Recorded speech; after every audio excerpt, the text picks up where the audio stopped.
Welcome to MyLITV. From Manhasset to Montauk, we have traveled our communities to bring you the following events. I'm your host, Waldo Cabrera. MyLITV starts now.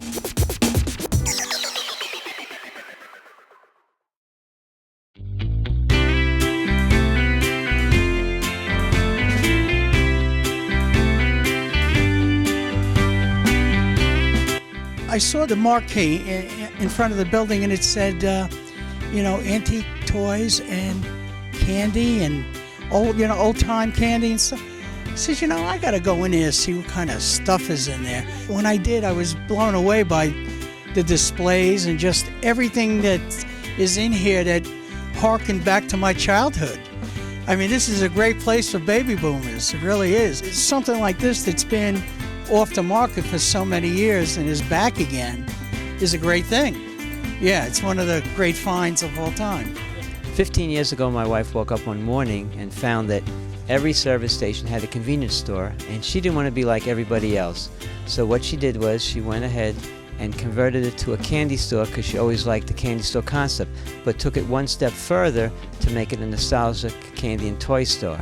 Since that time, we've been written up by various print medias, TV stations, and which has brought a lot of more customers into our area. You can always tell a new customer because their eyes open up wide, a big smile comes across their face, and sometimes you even see the tears running down their cheeks because right away they're back when they were kids because you can't find this anywhere else. This is my life. This is my life. Ron and I are blessed. We feel blessed every day. We love what we do, and not everybody can say that.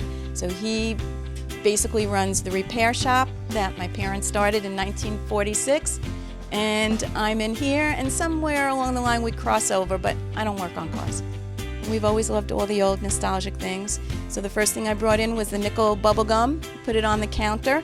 It sold out in less than a week.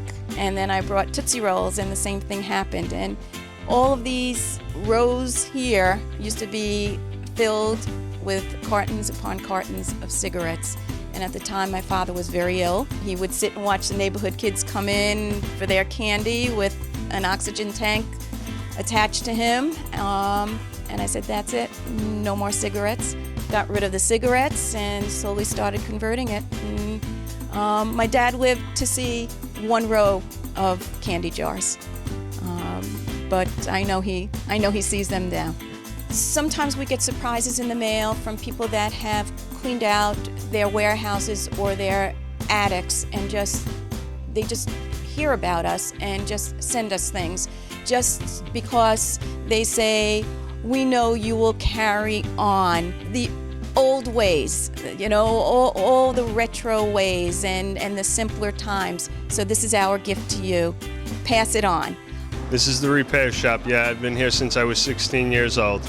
People love it. People love the candy store. They come in, they see the candy store. People that come in for auto repairs in the candy store, some people walk in and they say, wow, I can't believe this was here. I didn't even know it. And we get the same thing from the people that come in the candy store. They come into the shop and they say, oh, I can't believe how nice this shop is, and they start bringing their car in here also. I try to come here at least once a week.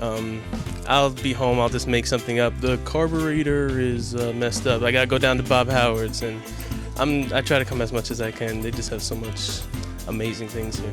And that's kind of the magic of it. I'm definitely not old enough to be taken back to the 50s, 60s, but still feels like I am in a way. So I just love the place, I really do. Where people come in here, whether it's their first time or their 50th time, we always bring new items into the store. There's so many items you can never find or see all the items at the same time, so they're going to get a unique experience every time they come here. A lot of times these warehouses call us, the old manufacturers for the candy call us, and then we do our research to find factories that do sell toys and candy. After we call them, they do say, yeah, we have an area where no one's gone to in decades. And then we go back there, go all through the dust, and we find all kind of old items. We've turned down candies that have just come back on the market because people are just charging too much for it, and that's not who we are.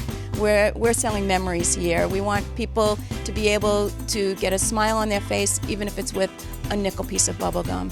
These are things that I used to play with when I was like 10 years old. I don't want to give away my age, but yeah, got to draw it, I think, and then you bake it, I think, and you make all kinds of things for your hair and earrings. And well, now they put it in a microwave, but they didn't have microwaves back then. The lesson is you can't be stagnant. You have to move with the times, but that doesn't mean giving up what your ideals are.